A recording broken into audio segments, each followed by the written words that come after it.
Lennox, and I am a alcoholic addict. And my sobriety date is July 15th of 2013. And there's nothing I would trade in the world for my sobriety today. My father was an alcoholic. My mom used to like to say he was a problem drinker, and we would say, no, the problem was he drank, and he's passed away quite a few years ago, but there was sexual abuse, physical abuse, emotional abuse, but there was always this facade that we all carried on, and not really understanding those things. I remember I grew up in the 70s, so then it was such a different time, my mom didn't go back to work until I was in 8th or 9th grade. You stayed at home, you took care of the family. What happened in the family stays in the family, and it was a little bit rough. By the time I was 13 years old, I started drinking on the weekends, and I found my solution. I found that, I don't have to feel. I don't have to have fear. I don't have to, it gave me moments of not thinking, not feeling, and lo and behold, I like that. Yes. I like that feeling, of not feeling. When you come into recovery and people say, oh, the good thing is you get your emotions back, and the bad thing is you get your emotions back, Right. So it was by the time I was 15, I was picked up in Knoxville, Tennessee, as a runaway and thrown in juvenile. It didn't matter because in my mind I justified it. My second DUI, I was 41. I didn't get sober until I was 50. The courts suggested I go and get a what do you call that? Assessment? Assessment. Thank you. And I BS my way through the whole thing. Oh, I just broke up with somebody. My heart was broken, When in reality, it was a 3-day hard binge jumping between the bar to the dope man that lived behind the bar for 3 days. I passed out at a very busy intersection, thankfully, with my foot on the brake and a pocket full of pills that were not prescribed to me. There was, but always somehow, some way, it was that old, well, if you didn't do this, I wouldn't have done that. If you had my life. Right. If you had my life, Yes. You would understand. You would understand. Yeah. You would drink like I drank. Right. Yeah. I mean, it progressed pretty fast. I remember there was this one New Year's Eve, and my brother-in-law's sister and myself, I was 15, we got a fifth of peppermint schnapps. And I have not drank peppermint schnapps since. But we split it, and it took time, and it takes time. It took time for me in recovery to have some of these things come back to me. And what I remembered was when we finished that, we wanted to get more. And I remember that feeling of, I'm not done yet. Right. What's next? I'm not drunk enough. I'm not messed up enough. I could still think, Right. But I guess I didn't pay attention to those warnings. I had moments of clarity. I was in not a horrible, but a bad enough car accident when I was 24. And I got whiplash real bad, and they put me on Flexeril. And I remember sitting in my rocking chair, looking out my window and seeing this beautiful sunset. And my daughter's playing. Jess was about, she was around 2. And I remember this moment, and I didn't realize this was a moment of clarity. And it was like, Jayne, what are you doing? What are you doing to yourself? Yeah. As I reached for the beer and another pill, you know? Yeah. So, yeah. How were your relationships affected by your use? Oh, geez. So I met this guy, you know? A little bit younger than me, boosted the ego, all these things, and I didn't think pot was a big deal. And, well, the police do. So when they came through the door, I luckily was out working. You know, he took all the charges because I had all kind of paraphernalia that was around that was mine. And he took the charges, but it was like I was mad at him. You know, I told you not to sell to this person, blah, blah, blah. And it's like, no, Jayne, no. I allowed that to come into my home where my children were. So I had to let the kids go and live with their dads for 4 years. And that, I'm working at a hospital, got a decent job, sleeping on people's couches, basically homeless. Okay, Yeah, reality right. was I was homeless. And I can't pull my head out of my ass to figure out what the hell. And I'm having these moments. So the more I'm having these moments, the more I'm drinking and the more. So by the end of my run there, you know, because there was times in my life where, you know, I was pregnant. Okay, I didn't drink. Look, I'm okay. And that's how my disease plays with me. You know? Oh, well, you had how many ever days?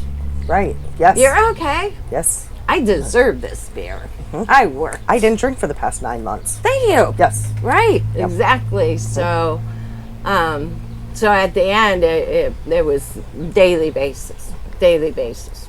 How many attempts did you make at getting sober? 0. So the one time that you decided that you wanted to do something different, what was going on in your life that you were like, this is it, I want a different life? You know, who I became, I didn't recognize that person. So I got ready and I went to work and I'm out of everything. You know, because by now, doctor's starting to notice my hand shaking. And he's a neurologist, for God's sake. So my thought process was like, oh, well, we can't have that. So let me start fixing myself in the morning so that doesn't happen. I didn't know a lot about AA or recovery, but I worked at the hospital for years and it was across the street. And my thought process was, I think I need to go admit myself on the psych ward. And then the next thought was maybe I should get some help. And I picked up the phone and it took, like, honest to God, like 10 tries. And I finally got somebody at the Youngstown area in a group. And I remember him asking me if I needed rehab. Well, I didn't have insurance at the time. And of course, I didn't understand about grants and things like this at that time. And I was like, I'm sure I do. And I said, but I don't have insurance. Just tell me where a meeting is. Because at least I had that knowledge of, I know there's meetings. And there was a women's meeting that night at 7:30. And I told my kids that I was going to a meeting, and they looked at me like, oh, okay, well, you know what that means. And I walked in there and I asked for help. And I was never the type of person to ask for help. I was pretty strong-willed, independent, sort of, pick myself back up. And why can't I pick myself up this time? So, I have to say, my pride and ego tried to kill me. It really tried to kill me. And so I walked in that women's meeting, and I introduced myself, and I haven't looked back since. To be sobriety has been such a blessing, and when I can sit back and reflect, I remember the first winter I was sober and clean, and the snow, it was beautiful, like I never seen it before. And I sit back, and that's where faith in all these things comes in, is that now I can sit back and I can see how things in my life have been laid out. My youngest daughter, she went to college, and guess what? Her mom got to help her through that. That's pretty awesome.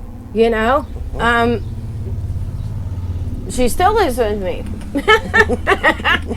And I wouldn't want it any other way. She's 28 now. About to turn 28 in August. And, after I leave here, after I leave here, I'm going home and unpacking. My son rented a beach house, and we're all going to the Outer Banks. And he gave me a grandbaby girl who's 17 months old, and I guarantee you, if I was still drinking and drugging, I wouldn't be around her. And she is the most, oh my God, she is the most precious thing. A true gift from God. Yes.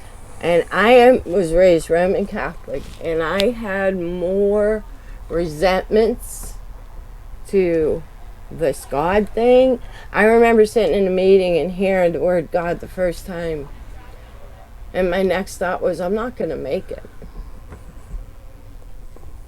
And somebody told me, and it's in the book, what's your own conception? So yeah, to look back and, hindsight's everything. And I get that, and I'm gonna get another little grandbaby boy Very exciting. October. That's super exciting. Very cool. Yes. So you have had just an amazing story of recovery. Mm-hmm. I mean, really just being able to really have a beautiful life today, and not easy. I mean, you had to work for it. There was tragedy, and being able to maintain sobriety. If there is somebody that's out there that's struggling with getting sober, staying sober, are there some words of wisdom that really spoke true to you in those difficult times? Give yourself the chance. Give yourself the chance, and don't stop trying. Yes. Don't stop trying to do this. And if my sponsor heard me say try, she would yell at me. And I was like, but Judy, sometimes you have to say that word. Because in her mind, trying is maybe I will, maybe I won't.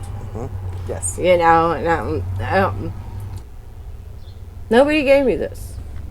Right. My sponsor didn't get me sober, and she doesn't keep me sober. When I was about 3 years clean and sober, it was Mother's Day, and I went over to my mom's, and I had made my amends to her, and it was going along good. And she threw something from my past in my face, and it really hurt, And I was like, okay, well, you know what? I'm gonna go. I didn't scream. I didn't cuss her out. I didn't do any of those things. Mm-hmm. And I got up and I walked out. And not too shortly after that, one of my exes, ran me down about the kids.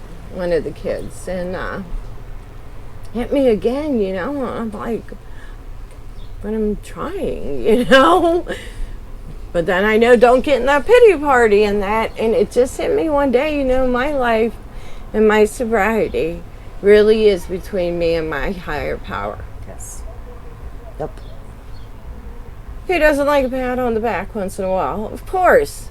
But if I don't get it, I'm finally to that point in my life where I'm okay. I'm okay. Yep. You know? Because it's yours. You know what you've worked for. You know what you have. Right. Nobody's going to take it from you. Right. You are the only person that can give it away. Yeah, right, exactly. That's my sponsor said too in the beginning. It was like, God's willing, you got to be willing. Yeah. It's not if he's willing, you got to be willing. Yes. He's willing. Yes. Yes. You know? Absolutely. And the result is I get to get to the Outer Banks, you know? I just left my job at the rehab and I told my boss I was coming to do this and she's like, hey, Jayne, go. I'll clock you out. Are you kidding me? People were not doing these things. Right. Well, and you have a beautiful relationship with your children. You are at peace. Yes. You get to enjoy the world. And you have definitely helped some people out there today that need to be able to hear that, you know, there's different pathways that people find and different ways on pathways. Yeah. But it is possible, and you are a shining example of what freedom and recovery really looks like. Thank you. Thank you so much.